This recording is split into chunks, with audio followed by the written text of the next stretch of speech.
you have to brainwash yourself to get out of your current reality, I think. And It's a great line. you have to constantly be questioning what people say to you. You have to realize that your friends, your family, these really close people, especially your family, someone said this and it's so true. They care more about your safety than your growth.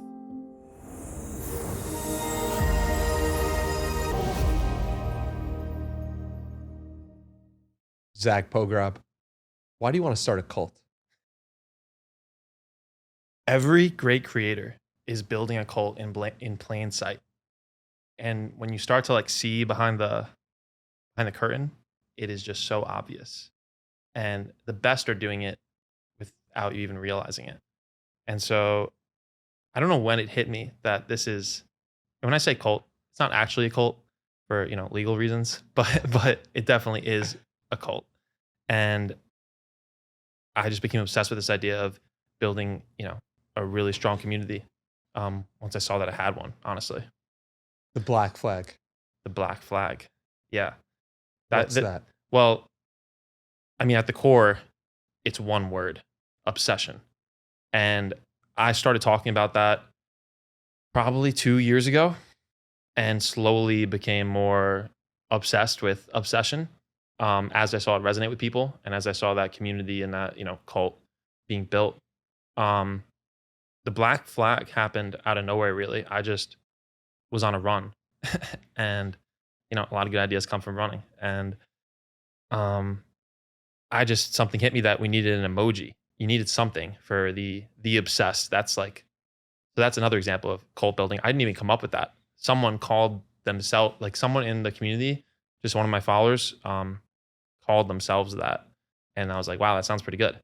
And so I put it up to a vote, put like all the options for, I think it was like a black flag, a pirate flag, a rabbit, like following the white rabbit. And then, I don't know. For me, I kind of already knew which it was. It was going to be the plain black flag, but that's what people voted for. And then, yeah, people really resonated with it. What elements make for a cult that is worth following? So at its core, every cult is like a lighthouse, right? It is showing people a new direction, showing the light towards somewhere new. And at its core, I think what the best cults do is they make people feel normal for feeling different. It's like I tweeted that, and I think it's so true. They make people feel normal for feeling different. And so the reality is that every single human on earth wants to feel different, I think. Everyone feels like they're different. And so people get obsessed with things and they need somewhere to call home. And so people think a cult, when they think of that, they think of, oh my God, all these people are the same. Why would people, come together like that? But the paradox there is that people actually join cults, join communities to become more different. They join to become more themselves and to create a character of themselves. And I've just been, since I started, like this started clicking with me, I've just been, obsessed with trying to make my own and make this happen. Because it's the coolest thing ever. And it's a relatively recent phenomenon, right? Of you trying to build this into something that's a cult. And I think that it's something I see a lot with a lot of different creators as well, where they're trying to take their following and make it more than just a following. The example that comes to mind is the podcast I actually published this morning or yesterday with Leon Hendricks, and how at first he was trying to chase viral videos. And then he's like, no, I want to create a community of people called Driven, where these people are also interested in becoming all they can be. And so it's a theme I start noticing more and more, where it's like, when anyone can get attention, what do you actually want is affinity towards something. And so you've studied people like Alex Cooper, Ralph Lauren. Who else comes to mind for people who have done this successfully in the past? There's so many. And the best examples are the ones, you don't think of, right? So like Apple and Nike. When you think of these brands now, you don't really think of them as cults. Everyone wears Nike. Everyone wears Apple. But they started as cults. They started as extremely irreverent. No one ran, when Nike became a thing in the beginning. Running was like a weird thing that crazy people did. And, I think that was like a huge thing when they started. Apple, their whole thing, think different. That famous Steve Jobs speech on being a misfit, fitting a round peg, fitting in a square hole. that was the core of their brand. It still is, but it's like these things start super niche, super cultish, and then go to the mainstream. That's why there's always new room for cults, Mhm. new cults, because what's new is always going to be old eventually, unless you have a rare innovator. But there's always new opportunities. There's someone's always looking for a new leader to follow. That's like why I wrote this the other day. I wrote this the other day. No one wants more podcast clips like this. No one wants more workout clips. Everyone is tired of the same stuff. People just want new paths to follow. People want new people to follow. Um, and the people building the best communities, the best cults are giving that. Alex Cooper's a great example where she had, pure lightning in a bottle and has ridden it so well. But, she had done 3 episodes with Barstool, right? After Barstool, she became a part of Barstool and was the number 2 podcast in the world behind Joe Rogan. That is ridiculous. But why was that? It was because her cult, her lighthouse, was built on an idea that the world was begging for. It was begging for it. These girls wanted to talk about sex. They wanted to be open with it. It was so taboo at the time. And she just found this perfect thing. And that's the hardest part. The cult, people think what it is it starts with connection. It starts with one true, real connection, person to person, right? And if you obsession is very similar, right? It's taboo. It's kind of like it divides people. Don't be obsessed. It's too much. You need work-life balance. It's the same thing, just a different, color. How do you deal with people in your own life who don't understand the cult that you're trying to create? Like family? Yeah. People who don't understand. I mean, they're pretty supportive. My family now, they kind of get it, but I feel like there's just not many people in my life anymore that don't understand it. Sorry, that's a bad answer, but it's I don't expect them to. It's like very few people are doing what we're doing, and there's a lot of them, but not there's so many people that aren't. And so yeah, I don't expect them to. I'm just in my own world all the time, especially lately, like a little too much lately, where I'm like, I'll be out to dinner, I'll be doing things, and I'm working on something in my head in the background. I feel like everyone who's obsessed, everyone who's a creative has felt that and living in their own world all the time. Um, yeah, I don't know. I feel like we're getting too dark with the cult stuff though. It's not like I'm actually trying to build a cult, but I also am. What was your first obsession? It was definitely video games. I so obsessed with Call of Duty Modern Warfare 2. I would go to school and sit in 5th grade and I would take flashcards and I would write out loadouts and Call of Duty loadouts I wanted to use for, the game. I was doing that all day. That was obsession. And I'd play it all day. That was probably one of my first obsessions. There was one summer, I might have told you this story on another podcast, but I was 6th grade and I was reading these books about some writer was writing about I don't know, inner city crime or something. And I just became obsessed with this author. And I'd never really read before, but I took all summer, I read 15 of his books. And that was weird. That was when I think back, it's that was a moment of obsession.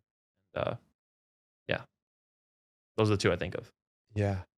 There are people who are in part of the obsessed who are probably looking at this podcast and previous ones we've recorded as signs that they're not crazy. Have you ever felt like you were crazy for feeling obsessed? And if so, what would you tell people who are in that position right now, who look at people in their own world who don't get it, and they're looking to podcasts and resources like this as a way to understand themselves better? The one thing I always said to myself was live in your own world all the time. Kind of relates to what I said before about being at dinner and having a conversation with yourself at the same time. It's you have to brainwash yourself to think that these extreme things are possible. And we might play one, but when I was younger in college, and this was that core moment where I was in pre-med student, I had no clue what I really wanted to do, even though I knew I wanted to do something epic and big. I would go in the car when I was driving. I would record voice notes to myself, ranting to myself like a psychopath, and whatever I had to do to keep that like voice in my head alive. We've talked about the voice before, because like that voice, that like slightly insane voice is very rare. And if you have it, the hardest part when you're young is keeping it, because most people let it die and then they never have the voice again. And then they get old and die, and that's fine. But they miss out on what could have happened if they listened to that voice. Yeah, you have to just fill your brain with the right things. And embrace being on that path alone. Because I've been working on this thing. I posted the other day. It's like the path of obsession, right?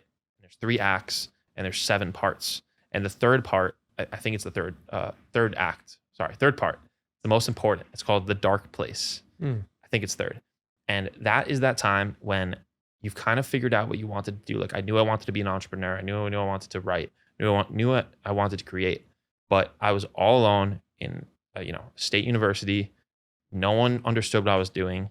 I was just like, I was an EMT at the time. In between calls, I would write out posts to post on Instagram. When I was going to 911 calls, I'd be writing stuff that had nothing to do with that. It was like content stuff. Don't tell my we won't paramedics tell that. anyone. They're definitely watching this. This stays between us. But I was just like, I didn't have a lot of friends. I didn't go out. I was just working. That was when I had my event company too. When I started it, I was just all alone, and it was the dark place. That is like years where no one's going to understand what you're doing. You're not going to have a lot of friends. Like I didn't have a friend like you. I didn't have friends like we have now. It's dark, but you have to get through it. Okay, I want to get to the friends piece, but first I want to hear some of the voice notes, or one voice note that you left, because I think a lot of people can relate to this, and the fact that you have these documented and we've talked about them in the past. Yeah. Let's get one of them out. All right, and see if we see how this works. And this is a practice I recommend for people, where it's like literally take a video, take a voice note, and try to do it once a month or once a week. And it gives you a place of, this is where I'm at. And this is how I actually spoke. You speak differently today than this voice note. It's pretty bad. It sounds like I'm like high or like a mumble rapper or something. But but the other side of it is you can't force it. You want to record this when you're like truly in the moment after a great workout or a run or something. We just have this energy and you have to share these ideas. That was when I would record these, when I would be like in the car driving to something I didn't want to do, but I just had this stuff like bursting in me. And this one, I recorded it. I kind of explained the scene here a little bit, but I was like, I just left the test and I was like sitting in the bleachers at my school. What's the date on this? 11/28/2017. A long time ago now. November 28th, 2017. Play a little bit of it. As I left the gym and walked slowly, listening to what was I listening to? Love and Hennessy, yeah. And I Love and sat on the Hennessy. bleachers, just looking out onto the city of Vestal, listening to the cars crossing across the parkway, and the lights of the UHS across the street. Blackness of the field ahead of me made me think of just everything that lies ahead. Nothing's written. Everything out there is just for me to form right now. And the decisions and what I do now will undoubtedly form every single thing I do in my life. This is the start of it, leaving college. The start, getting off the scripted path. And it's a big moment. And I think I'd be dumb to not acknowledge the fact that I don't love being in school. I like feeling smart, but I don't love studying. I actually hate it, and I try to avoid it. I think entrepreneurship is in my heart. I think that work ethic and giving up the stuff and being patient, it's in my heart. I know it's going to take a while. I know it's going to take a lot of work. But I know I can learn anything if I try hard enough. Fuck, I learned organic chemistry 2 years ago. I had a 2.6 GPA. You know? And fuck, like, if you had told me 3 years ago, or 4 years ago, when I was fucking bench pressing probably 30 pounds in the school gym, that I'd be benching 205 for 6'5", I've not fucking believed you. I was really skinny. Anyway, let me get to the point. You need to combine what you love, and what you love right now is fitness, self-improvement, class motivation, / behavioral modifications, and neuroscience. Combine those three things, which are intrinsically motivated, intrinsically linked. Here's what you're going to do.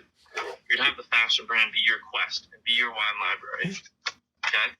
And on top of that, you're going to build a brand about yourself, a fitness channel focused not only on fitness, but also neuroscience, and including specific neuroscience related articles, kind of like Jeff Nippert and kind of like Retrieving Physique, because no one else is doing that shit.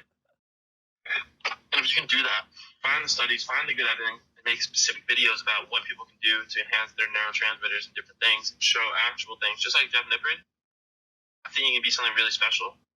And on top of all that, form behavior hack, either as that video resource, but I think you should just include it within your fitness channel. And then with that, you're going to have your apparel brand, which I want to be just different. I want it to combine ASOS and H&M with Athlete and the Gymshark range. And I want it to be this own new category of gym wear that it's really hard to describe, but I want to create it. And I don't care if I have to custom manufacture it. I don't fucking care. But I want to fucking do it, and I want to do it right. And I don't know. I just think it could be really cool. What inspired you to? Yeah, I didn't even do that, but some of that stuff I did do. So it's interesting. And maybe some of the stuff that you're going to do in the future that you can't possibly know yet. I mean, it's so fascinating, man. Like, but a lot of that is still like, yeah, it's weird to listen to that. Some of that stuff I didn't do, but some of it I kind of did. And I mean, it's cool to hear myself say like behavior hack. Like that was like 2 years before I ever did anything though, which like hurts me because like, oh, wish I started it earlier. But, 2 years. Yeah. Started like 2 years after that and never really started a clothing brand. I've done clothing stuff, but interesting. Why do you think it took you 2 years to actually do? Because a lot of people are sitting on something right now that they know they should do. They've written down in their journal. They have a voice note. They've put it out, but they haven't actually done the thing that they know they should do in their heart that they will do sometime in the future. And also, what is that thing for you right now? Yeah, it's tough. I think there's two sides to it, which is like you could have started it or you just weren't ready mentally. And I think that was the time when I recorded that. I was definitely in that dark place, right? And I don't really have an answer. I was still wanting to be a soccer player at that time. I was still following that obsession, and if I wouldn't even call it an obsession, I was still following that like passion, that track I was on. It wasn't until I lost everything, where I left. I had transferred to another school to play soccer, and then finally left there, and then went home till I finally then started my business, which was after that. So that's why I think I was still like trying to be a soccer player, and it wasn't until like I lost that completely, where I had the bad injury and left my team and went home, where I really started everything. And when you look back on it, it's been what, 4 years since starting Behavior Hack? Yeah, basically, yeah. 4 years, 1 million followers. What's that like?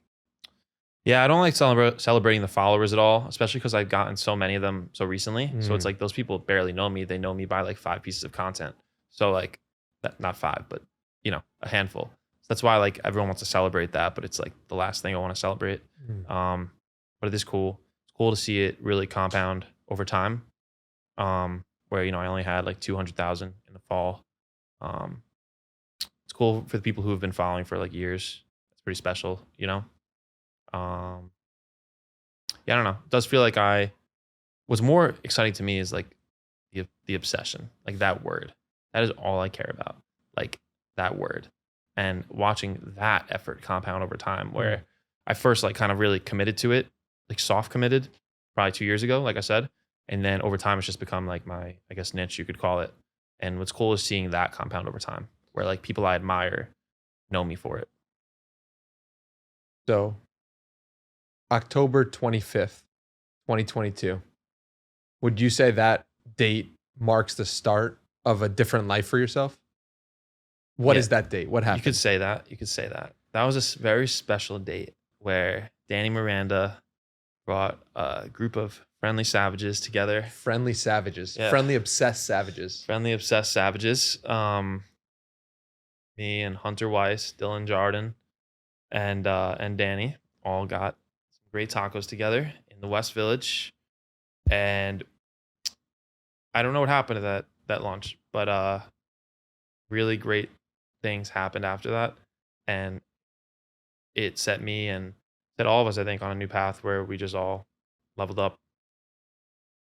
From my perspective, what happened was I looked at three people who separately were crushing their worlds and who didn't know each other.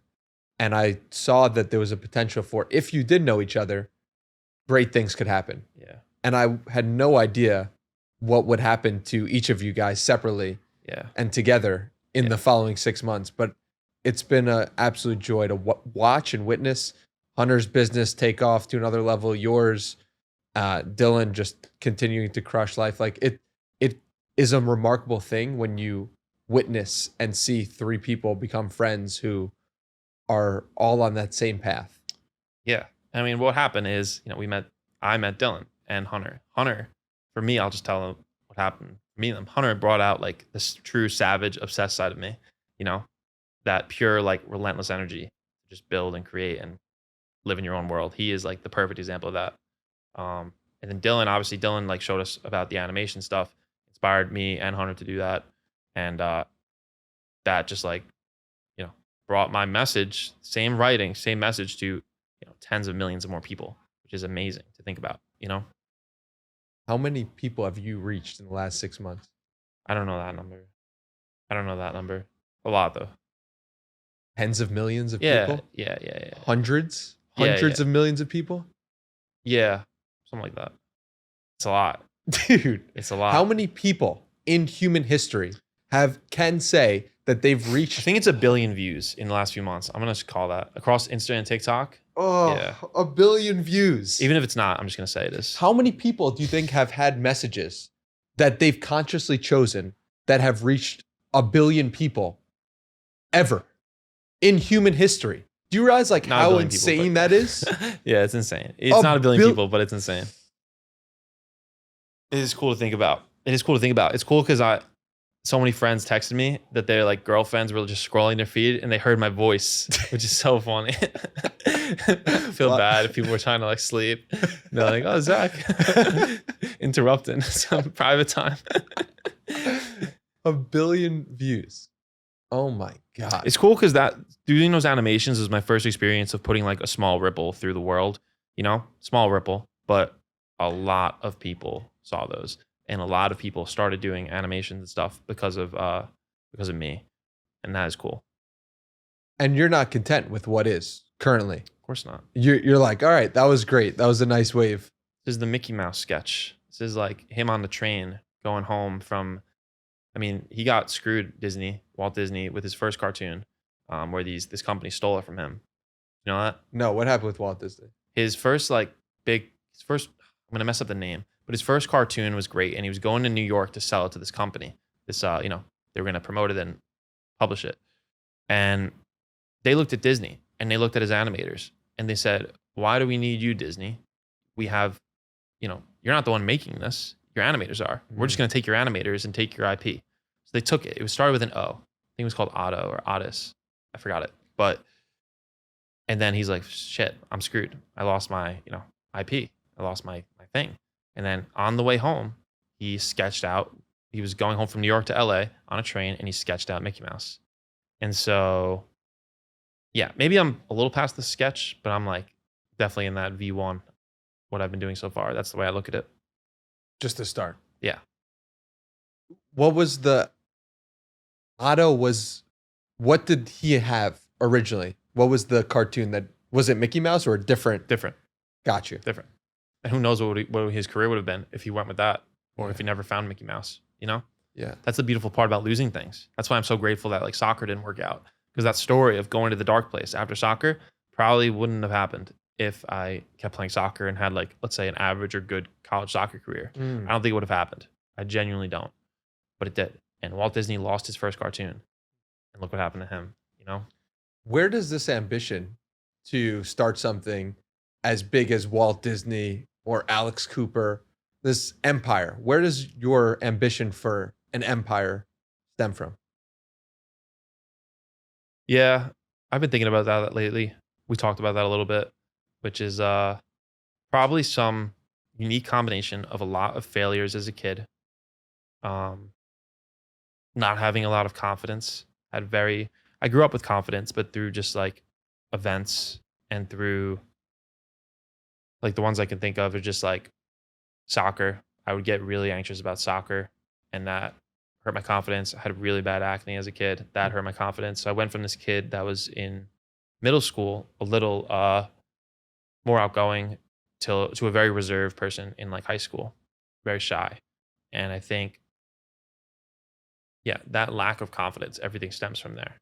You know, I still struggle with that. And I feel like I have to achieve these insane things to kill that part of me, you know, and have that confidence. What if you achieve the greatest, highest of highs and don't find what you're looking for on the other side? Probably won't. But I don't know. I decided this year though that I was only going to be honest and only do things I wanted to do, which has led to issues. But Like what? In my personal relationships and life and mental health, I guess. But I just realized that I get the most joy from the game of just building and creating. That is where I get the most joy. I really don't enjoy much else. Like I enjoy very little else right now. Where did the decision to be honest about everything stem from? Maybe lack of progress, and maybe just felt like that was holding me back, being someone I wasn't. Lying. Yeah, it It- is kind of lying. You know, when you do things you don't want to do, you act like you're having a good time. Everyone experiences that, but you don't have to. You don't have to do that. And what has helped you be more honest? Not thinking about things, like not letting myself think about stuff, just like going off the first reaction, the first thought. That's when I'm like, with the animations, that's what happened. I didn't think about it. It just happened. It just when I learned that it was a thing and when I learned I could do it and I figured out how to do it, I just did it. And it's the same concept. Is like removing that filter. That filter is what causes so much stress, I think, for me and for a lot of other people. The filter being, what will other people think about this? Should I do it? Yeah. Should I not? Yeah. What? And getting in your head about it. That Because filter is messy. It's disgusting. It's gross. Like get rid of that filter and things can be a lot clearer, I think. I think there's something almost spiritual when you are acting without that filter. When you're acting truly in alignment with what you feel, regardless of what people will say, like that's where the best music comes from. That's where the best art comes from. That's where the best business comes from. You have this idea as well where it's like, and I think it's related to this, where you should act on things and you should post things as soon as it hits you. Is that related? 100% it's related. Yeah. Where does that 100%. idea come from?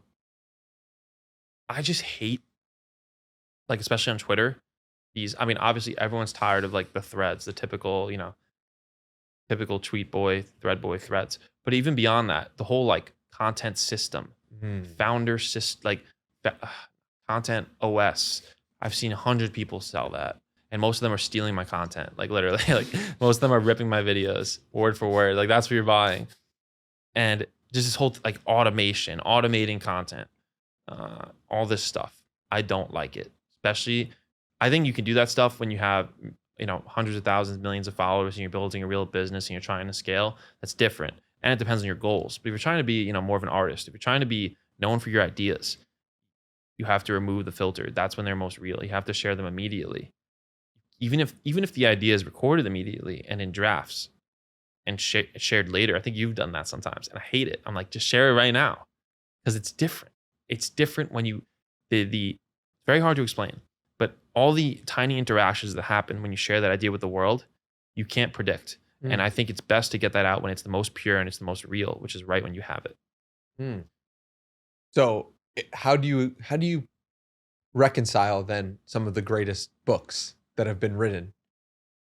Obviously, to write a book, it takes a lot of revisions. It takes a lot of you sitting with thoughts. It takes the writing happens, then you think about it, then you publish it maybe 2 years after you think about it.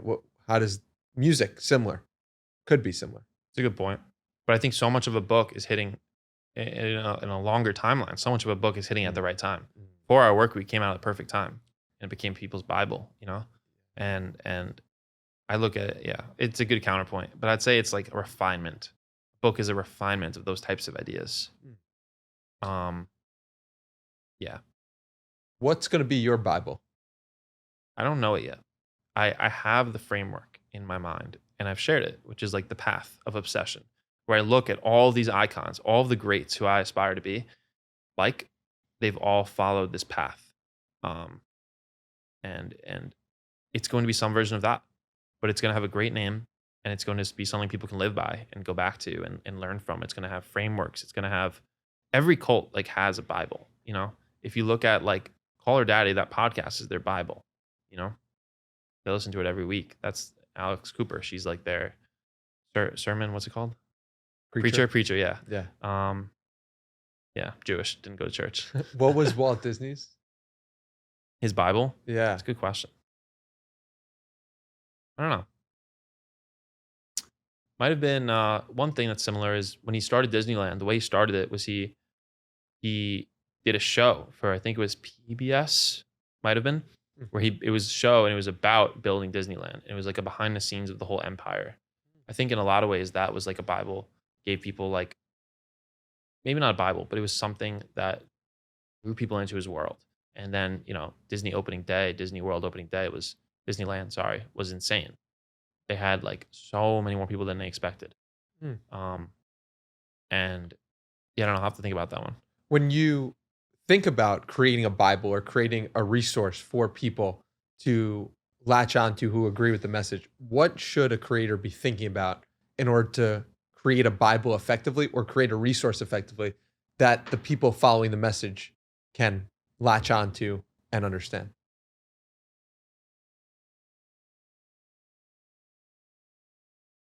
You want it to be, I love this quote by this is a quote by Virgil Abloh, and he described his art, and I'm going to misphrase some of it, but he said, you want to make art for tourists and purists, I believe, where someone who's just walking by can like appreciate it like a tourist, but a purist can go like 100 levels deeper and appreciate that. And I think that's a good way to approach it, where you want stories and frameworks that can grab the attention of the average person, right? Most people can relate to something in 4-hour work week, right? But not everyone is going to go, you know, deep and hire offshore employees and do all this and build an automated cash flow system, you know, like, you know what I mean? Yeah. I think that's like a good way to look at it. It all starts with a difference though. Like I said earlier about the cult building, right? It all starts with like something that is different and gives people a new path. And finding that point of difference is so hard. It is so hard. And Alex Cooper found the best one possible, because it's really hard, I think, because you cannot, it's one of those things that has to come to you. It's very hard to force. So hard. Well, it took you a couple of years, right? Yeah, To figure just out from- obsession. Just from itself. posting every day. And finally I found something that resonated. It resonated. It was unique. And I love talking about it. And it was controversial. Like those factors made it special. I want to talk to you about how your identity has changed from being a photo booth owner to now being a creator, or you say you're in content. Like when people ask you what you do, it's been interesting for me, being your friend, noticing the shift of how you have answered the question over the past year, literally just only the past year. So it's like, what has that been like from your perspective, where maybe in April of 2022, you would have said, I'm a photo booth owner, and today you say, I do content. Yeah, Is that now I don't correct? talk about it anymore. You don't talk about photo booth. It's the same thing I did when I was younger with those voice notes. You have to brainwash yourself to get out of your current reality, I think. And It's a great line. you have to constantly be questioning what people say to you. You have to realize that your friends, your family, these really close people, especially your family, someone said this and it's so true. They care more about your safety than your growth. And that is just the fact. They don't care about your massive visions. They support them, but they would optimize for your safety more than anything. And realizing that has helped. Constantly pushing yourself to think bigger. That is what's hard.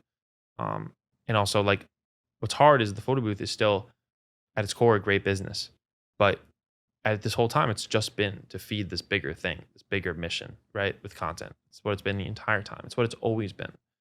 And it gave me a lot of time to become the person I was. That business, yes, it took a lot of time, especially in the beginning, but it gave me a lot of time back also. And now it's, gave me freedom really for like the last year, at some level of freedom to really, obsess over my content and everything I was doing.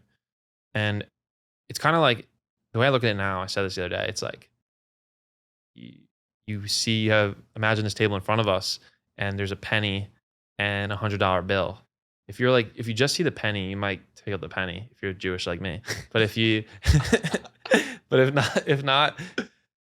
there's both of them, if there's a penny and $100, you're just gonna take the $100 and probably leave the penny, right? That's kind of how I look at my photo booth now. Even though for some it's like, dude, this is a huge business. This could be so big. You have to keep doing this. It's insane. It's like, no, this is like a pebble compared to a mountain. And the problem is the mountain is mostly invisible. It's foggy. I'm still, even though I've made progress, I'm still just getting the base camp set up the way I look at it. And yeah, I don't know. These fun analogies are just a way of saying like, this is so much bigger. This is who I am. And it got to the point now where this was real. And now it's the only thing I want to identify with. Because that identifying with the past keeps you there, I think. And so I think that's helped me. It's funny though, because at one point you were thinking, I'm going to build the biggest photo booth company in the world. When did that switch happen where you're like, all right, no, the actual opportunity is with content, is with obsession, is with my writing, is with putting things out on social media? Truthfully, it happened when I really started making progress, like last fall, when I really hit that like exponential kind of growth. But yeah, before that, it was more of a thought I had to do that. But now it's like, I would never do that. It's totally different worlds. When you look at that exponential growth and you look at the amount of opportunities you then have to filter and decide and figure out who to align with, what brands that you should support, what people you should connect with, because the amount of opportunities that come when someone goes from 200,000 followers to 1 million followers is like probably an incredible amount of new stuff. And that's positive in one sense, but it also could be negative if you can't filter it correctly. How do you think about filtering the opportunities, brands, people to work with? Still learning. So like, I don't think I have the best answer here. But I think it has to be a hell yes, right? And most of the stuff I have done has been that, right? The best is when you can truly make a great piece of content while promoting someone else, and everyone wins. It's a win-win-win. The worst is you promote someone and you bother the audience, right? You make something that's purely selfish. So I don't know. I really want to work with people who, well, I'm like, when I do work with people, I want it to completely align, everyone to be excited, and to focus on making something great for, my following and theirs. And then how do you think about creating products yourself versus selling other people's products? Yeah, so when my following really started to grow, it was like these amazing companies reached out to me that I've loved and I've seen and I've used, and it's exciting and it's great to work with them, and that is really cool. But I think long term, it's all about having your own stuff, and that doesn't mean you can't work with other people on the way up that you love and companies you want to support. That's great, especially if you can collaborate with them and make really good pieces of art. But you have to build your world, you have to build your empire, and that happens one product at a time under your own name. Like I love this quote. It's like, what is brand? It's just the cumulative perception of products over time, and that's what it is. And so you need things people can use, and depends what you want to do. But if you really want to build like a world for people to enter, I think things have to be under your own name. And I think also, I mean, you've talked to me about this. When you can make things that are purely you and purely art, it is just natural to want to like promote it and sell them. Really enjoy, and it's a natural extension of you. So I'm excited to do a lot more of that stuff. You've sold very few products yourself in your 4-year tenure on social media. Yeah. What do you think is holding you back?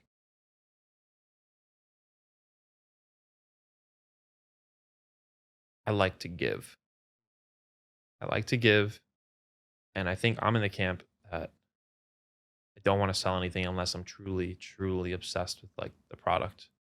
Um, yeah, 'cause I have in the past. I sold some merch once, and I knew it was not fully like there, and I just felt so disgusting after, you know.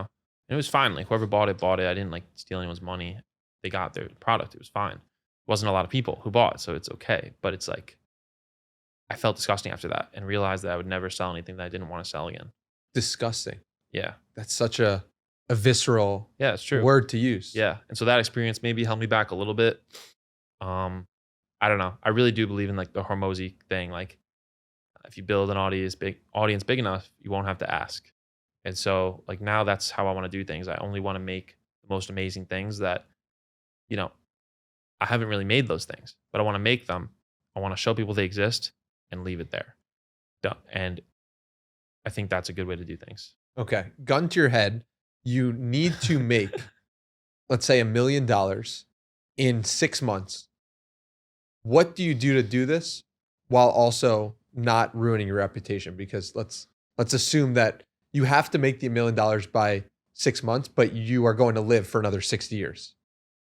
In 6 months? 6 That's months. all I have? Yeah. I would probably do a combination of services, high ticket services and communities around animation stuff and like community stuff. Super exclusive, Super exclusive. probably. Community. Yeah. Probably have different types, different like tiers, but yeah. Why is that the first thing that comes to mind? I don't know.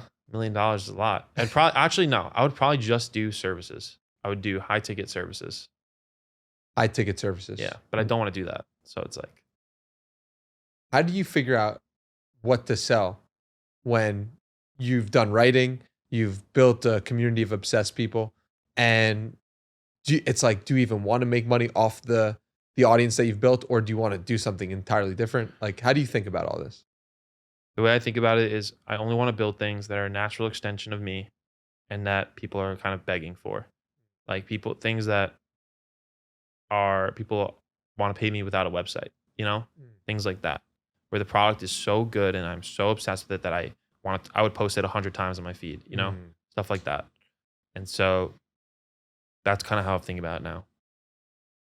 Yeah, like if we talked about this, like if the product itself is art, then you'll have no problem promoting it. And so I only want to do things like that. I like that. Yeah. I like that a lot. When you think about the people that you are looking at right now and saying those people are doing it right or those people are doing it the best, who comes to mind for you right now? There's so many. Christian Guzman has always been like the one I think is doing it the best. Like if you look at his world now that he's built step by step, there are so many brands and sub brands in there. And he's created like a world for people who love fitness and bodybuilding to enter, you know, Alpha Elite. He has the Alpha Land gym, the Alpha Elite gyms that he's going to open around the world. He has his energy drink. He has his bodybuilding competition. There's so many different things and they're all connected. They're all connected. They all fit his brand. And it's like the best people who are doing this is Ralph Lauren quote. I was reading about him the other day and I was listening to a Founders podcast. Shout out David Senra. And he said how the reason Ralph Lauren brand did so well when he was younger, because he was marketing a lifestyle, because he was creating everything around his life and what he did. He wore certain clothes to work, certain clothes to relax, certain clothes to vacation, and people wanted to dress like him and be like him. And when you look around at the people who are building the iconic brands and the iconic media properties, they're all doing this. The people that I'm really inspired by are the things you don't think of though. Obviously Disney, Disney's the number one example of building this massive network of, IP and brand and product that all connects. But even stuff like Playboy. I've been obsessed with Playboy lately. Think about how iconic a brand that was. And that touched so many different areas. And it just started with this amazing idea of, this magazine. I think it's subtitled Entertainment for Men. Like it's just like didn't exist like that. Playboy, perfect name. White Rabbit or the rabbit, perfect logo. And and it just takes over the world. And then you have Playboy Mansion, you have Playboy, all this stuff. Magnolia, do you know what that is? They were talking about it today on My First Million, and I was already thinking about it recently. And it's just like these Chip Gaines and his wife started this home improvement show and built out this whole network of media and products. And now they have like a whole town in Waco, Texas. And Magnolia now is like a $1 billion company. And these types of things are what I'm interested in. And I think I have an opportunity to build it around obsession. It just has to be right. All the pieces have to be right and perfect. What makes for a perfect way to create that? An obsession brand. You've talked to me in the past about a bunch of different ideas, which I won't expose now.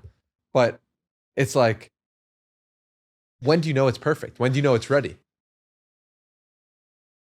It's when it's obvious. I think that's why I care so much about naming things and I think when you know, you know. And if you rush it before then, you are sure you can always pivot and adapt, but I don't know. When the idea comes and you know it, I don't know. How would you rate The Voice right now for you on a scale from 0 to 10? In the last episode we talked about, or 2 episodes ago, we did episode 244. We spoke about, and this might be episode 344. We'll have to see. That'd be cool. But in the last time we were here, you spoke and we spoke about how the voice, the thing that you feel in your heart, is when you're doing the thing, you either feel it strongly, you feel it lightly, and it is an embodiment for your own passion.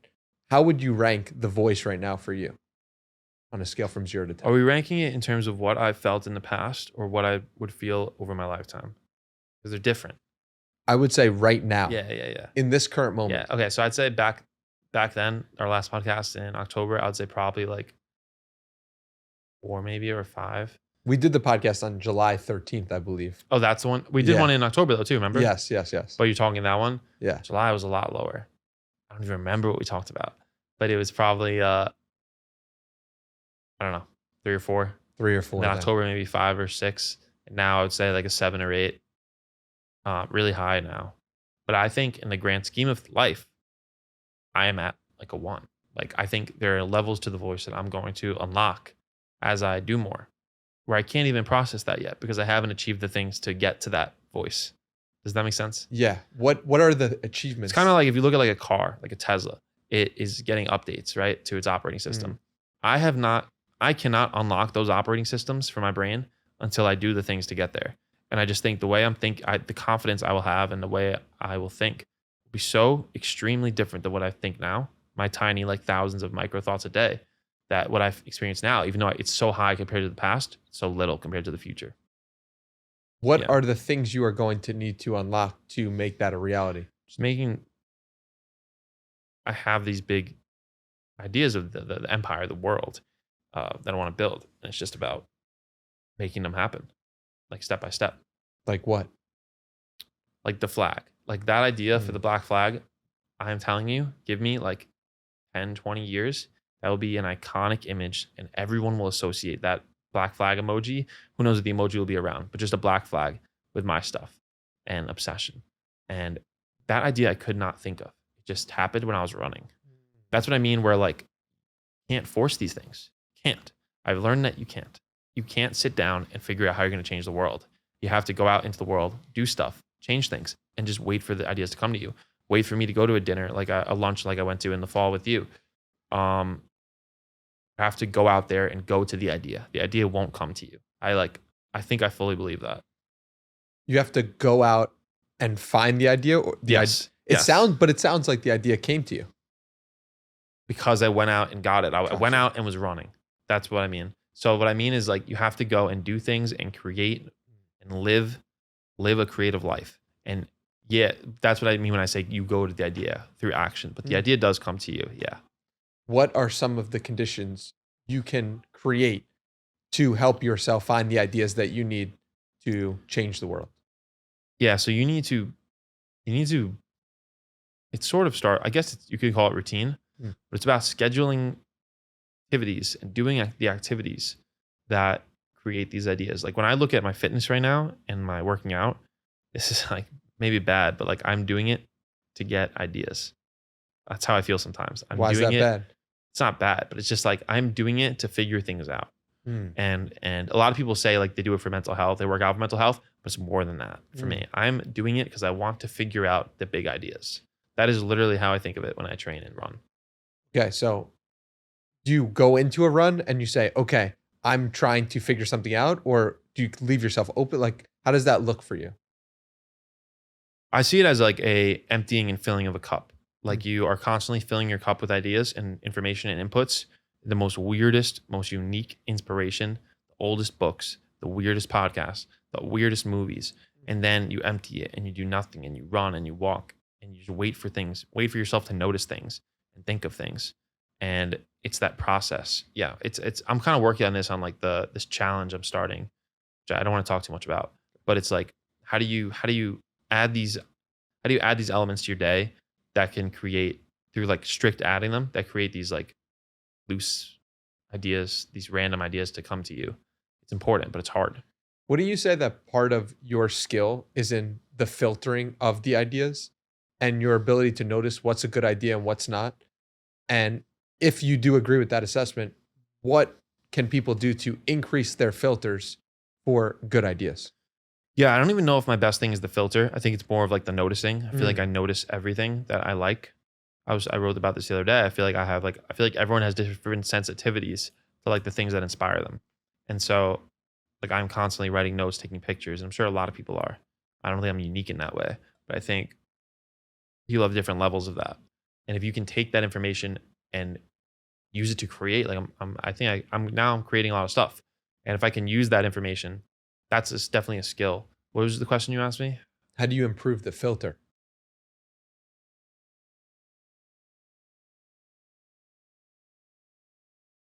I don't know. You have to it's very hard to explain. So like, so intangible. You have to you have to slow down your brain and think about, you have to like feel how thoughts feel and feel how you react to things and go through. I think going through your notes is good. It kind of shows you how I take notes, which is like, I've been recommending this to people because apparently it's like helpful. Is I just have a note for every month and I write down everything I think of and everything I have to do. Just one Apple note. So like this month is called like Daily April. And it's April, right? Yeah. And that's how I do it. And I go sometimes for my newsletter, I'll go through my notes and I'll see, oh, this idea really hit me. This idea really hit me. Yeah, it's a very hard thing to teach. Speaking about ideas that hit you, Air and Tetris are two movies that made you cry. Yeah. Why? I cried so hard. Why? Not that hard, but so these movies just came out. Danny didn't know of them, which is good. But Tetris and this movie Air, and I cried in both of them. I never cry. I cried like lightly, but I cried at the same. They're the same movie, basically. The same movie. I'm not giving away anything. This isn't a trailer. Tetris is about like the legal battle because Tetris was developed in Russia, and this American went over to get the rights. So the whole thing happens in like not courtrooms, but like offices. And similar thing with Air, this movie, it's about Nike fighting to get Michael Jordan's contract, right? To sign Michael Jordan. Same kind of movie, right? Very similar. Fighting for rights and taking place in offices. And there's moments in both of them. I don't know if this is a spoiler or not. Spoil it. I don't think it's a spoiler. I think they show them in trailers. But this is like history, so it's not giving anything away. But there's a moment in Tetris where they show the Game Boy. And there's a moment in Air where they show the Air Jordan for the first time. And these moments, I cried a little bit in both of them. And I'm not even lying, and I wasn't trying to cry. But it was just so amazing, these moments when they reveal this thing that no one had seen. This was like, I don't know if it was the same writer. The scenes were so similar. But it was like a tiny like 3 people in a lab looking at this thing that billions of people were going to see. Right? It's like someone made that. A small group of people made that thing. It's like, how do you come up with stuff like that? That's what I want to do. And that's why I cried a little. It's like the most amazing thing. And that's why I'm so obsessed with like Pixar. And it's just these these magical ideas. You want to hear something crazy? Sure. You've already done it. You've created something that billions of people saw. Not billions, but a lot of people, yeah. Hundreds of millions. The obsession has resonated with a lot of people. That is the thing I'm most proud of. It's what I want to talk about all day. Is like, I don't care about the followers. All I care about is opening up people to this idea of obsession. Not even them going down it, but just like a friend. It's like the word is like a friend that you can keep on your shoulder and like keeps you going, you know? And yeah, it's like, that's what I'm most proud of. If I can get that idea out to billions of people, that will be like a good life. And like, I think I can. And I think you will too. And let these be the early days of the mission. Yes, sir. You know, I like to end these podcasts with challenges. Yes. I wonder what the challenges we have in the past. I did not go back and review them, but do you have a challenge that comes to mind from the 6 months of since we last spoke on the podcast, or something else?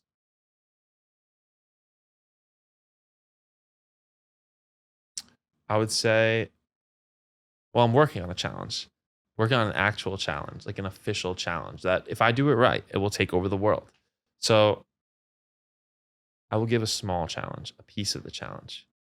So the Marines, they have at the end of the Marine training, there's 12 weeks of training. And at the end, there's a thing that I forgot the name, but it is like an epic 24-hour like exercise where they're thrown out into the woods and they have to do all these different activities and they're starved and it's like brutal. It's like the end. It might be called the Crucible. It's just, maybe it's not, but it's like this last pinnacle moment. Give yourself that right now. Set it for like a week from now or 2 weeks and give yourself a day where you're going to change the world. Give yourself a day to create something so insane and so epic. You're going to stay up late and you can create a lot in one day. That's what I'd say. Put a day on a calendar. Give yourself a day of obsession. That's what it is. Give yourself a day of pure obsession where you're not going to talk to anybody. You're not going to answer a phone. You're just going to obsess over this one thing. And there's going to be some tangible thing you create at the outset.